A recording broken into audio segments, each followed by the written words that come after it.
नमस्कार प्रिय दर्शकों, हाजिर हूँ। आज हमने कल वीडियो पर बात की थी भिक्षुक योग कुंडली में भिक्षुक योग कैसे बनता है। 4 प्रकार के सूत्र उस वीडियो में बताए थे। वीडियो का लिंक चाहे तो आपको इन स्क्रीन पर चाहे डिस्क्रिप्शन बॉक्स में लिंक या आई बटन में लिंक मिल जाएगा, आप देख लीजिएगा। तो हमारे एक दर्शक ने कहा, पंडित जी कभी अमीरों पर भी वीडियो बना दिया करो। ठीक है भाई, आज वही सूत्र है। कुंडली में लक्ष्मी और महालक्ष्मी नामक योग कैसे बनता है। सर्वप्रथम आप यह समझिए, लक्ष्मी योग अलग होता है, महालक्ष्मी योग अलग होता है। ऐसे तो मैंने इसमें 5 प्रकार से लक्ष्मी योग बनता है, जो कि मैंने पहले ही वीडियो बनाया है, उसका भी लिंक आपको आई बटन में मिल जाएगा। किंतु आज इस वीडियो में बड़े ही एक-एक सूत्रों से लक्ष्मी योग, दूसरा सूत्र महालक्ष्मी योग कैसे बनता है, इस पर चर्चा करेंगे। तो आइए पहले लक्ष्मी योग के विषय में जानें।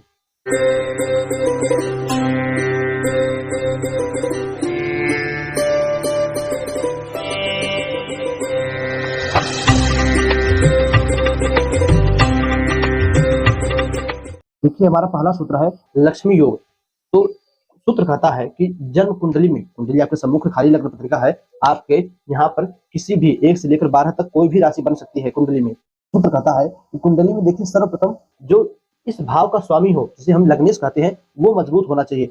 लग्नेश मजबूत कब होता है? देखिए, लग्नेश दूसरे तीसरे भाव में बैठ जाए, चौथे में पांचवें में बैठ जाए, यानी सिर्फ छठा, आठवां, 12वां भाव छोड़कर अन्य भावों में बैठे तो ऐसा लग्नेश मजबूत कहा जाता है। तो कुंडली में लग्नेश मजबूत हो, लग्नेश अंश बल से भी मजबूत होना चाहिए। सिर्फ भाव ही नहीं देखते, अंश बल भी देखा जाता है। राशि, उच्च राशि, नीच राशि कैसे राशि में बैठा है, इस प्रकार से भी देखा जाता है। तो आप पहले देखिए, कुंडली में जिस भी जातक की कुंडली देखिए, उसमें लग्नेश मजबूत होना चाहिए। और जो नवम भाव का स्वामी हो, यहाँ पर मैंने 9 नंबर लिखा है।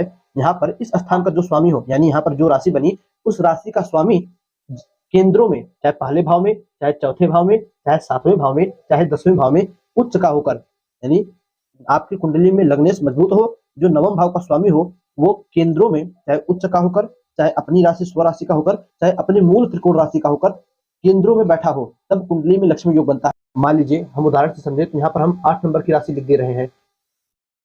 तो ये 8 हो गया, तो 8, 9, 10, 11, 12, 1, 2, 3, 4, और यहाँ पर 9 की जगह 4 नंबर की राशि लिख दे रहे हैं।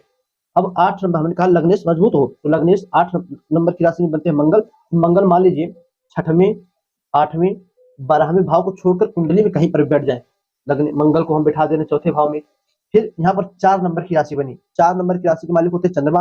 वे कुंडली में अपनी राशि में, उच्च राशि में या मूल त्रिकोण राशि में या स्व राशि में, तो चंद्रमा उच्च होते हैं वृक्ष राशि में, उनकी मूल त्रिकोण और स्वयं की राशि कर्क राशि है। तो 8, 9, 10, 11, 12, 1, 2, 3, 4। अब देखिए, कुंडली में चंद्रमा या तो यहाँ पर बैठे 7वें भाव में, या तो स्वयं की राशि 9वें भाव में बैठे, तब कुंडली में पहला लक्ष्मी नामक योग बनता है।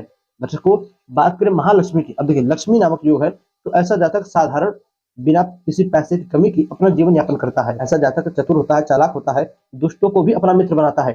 काम पड़ने पर हर किसी से नाता रिश्ता जोड़कर अपना काम सिद्ध करने में महारथी होता है। प्रिय दर्शकों, बात करें महालक्ष्मी योग की, तो सूत्र कहता है कि लग्नेश त्रिकोण में हो, त्रिकोण 5वें या 9वें भाव में हो, त्रिकोण हो गया, जो दूसरे भाव का स्वामी हो, वह कुंडली के 11वें भाव में हो, किंतु दूसरे भाव को देखता हो अथवा दूसरे भाव पर शुभ ग्रहों की दृष्टि हो। तो पहले हमने कहा लग्नेश त्रिकोण में हो, तो आप यहाँ पर देखिए, आपके लग्न भाव में जो राशि बन रही हो, याद रखिएगा लग्न हमेशा इसी भाव को कहा जाता है। बाकी की ये तीनों भाव और ये चौथा केंद्र होता है, लग्न हमेशा यही होता है। तो लग्नेश त्रिकोण में हो, चाहे 5वें में हो, चाहे 9वें में हो। फिर दूसरा नंबर कहा मैंने कि जो दूसरे भाव का स्वामी हो, वो एकादश भाव में हो, इस भाव का स्वामी 11वें भाव में हो, किंतु अपने घर को देखता हो। तो यहाँ पर बैठने पर 1, 2, 3, 4 चौथी दृष्टि सिर्फ मंगल की है, या तो यहाँ पर आप मंगल को बैठा दीजिए। मंगल यहाँ पर कब बैठेगा? यहाँ पर 1 नंबर की राशि हो या 8 नंबर की राशि हो, तब यहाँ पर जो है मंगल की अपने घर को देखता है। अब मंगल ना देखे, मान लीजिए मंगल एकादश भाव में बैठा हो, या मंगल के अलावा कोई और ग्रह, जैसे मान लीजिए शुभ ग्रह में हो गए, बुध हो गए, चंद्रमा हो गए, देव गुरु बृहस्पति हो गए, शुक्र हो गए, अगर ये सब यहाँ पर बैठे दूसरे भाव को स्वामी बनकर, तो अन्य किसी शुभ ग्रहों की दृष्टि दूसरे भाव पर हो, किसी पापक ग्रह की दृष्टि दूसरे भाव पर ना हो, लग्नेश त्रिकोण में हो, दूसरे भाव का स्वामी 11वें भाव में बैठा हो, और शुभ ग्रहों की दृष्टि से दूसरा भाव युत हो।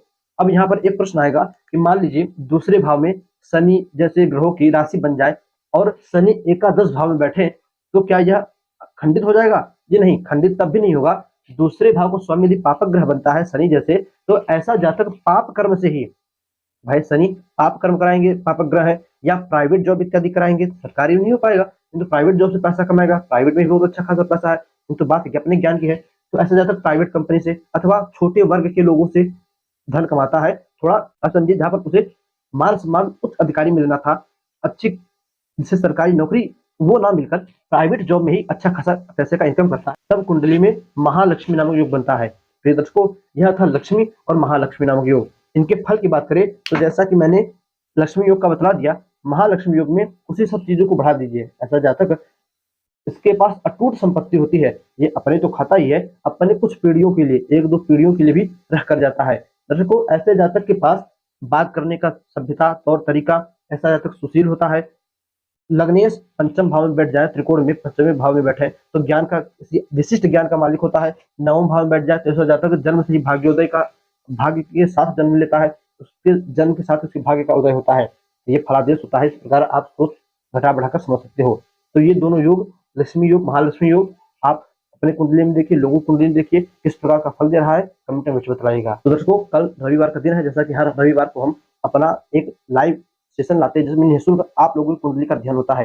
पिछली बार किसी कुछ वजह से एक वीडियो नहीं आ पाई थी रविवार के दिन, यही निःशुल्क जन्म कुंडली अध्ययन का, जो कि जिन लोगों ने पिछली बार कमेंट किया था और आप जो आज कमेंट करोगे उसी के माध्यम से आप लोगों की कुंडली का निःशुल्क अध्ययन कल रविवार के दिन किया जाएगा। यदि आप बाद में वीडियो देख रहे हो तब अभी आप वीडियो के नीचे कमेंट कर दीजिए, जिससे कि अगले रविवार के दिन आपकी कुंडली का अध्ययन किया जा सके। दर्शकों, बस आज के इतना ही। सूत्र कैसा लगा आपको कमेंट कीजिएगा, इजाजत दीजिए, पुनः से मुलाकात होगी नए वीडियो में नए टॉपिक के साथ। तब तक के लिए नमस्कार।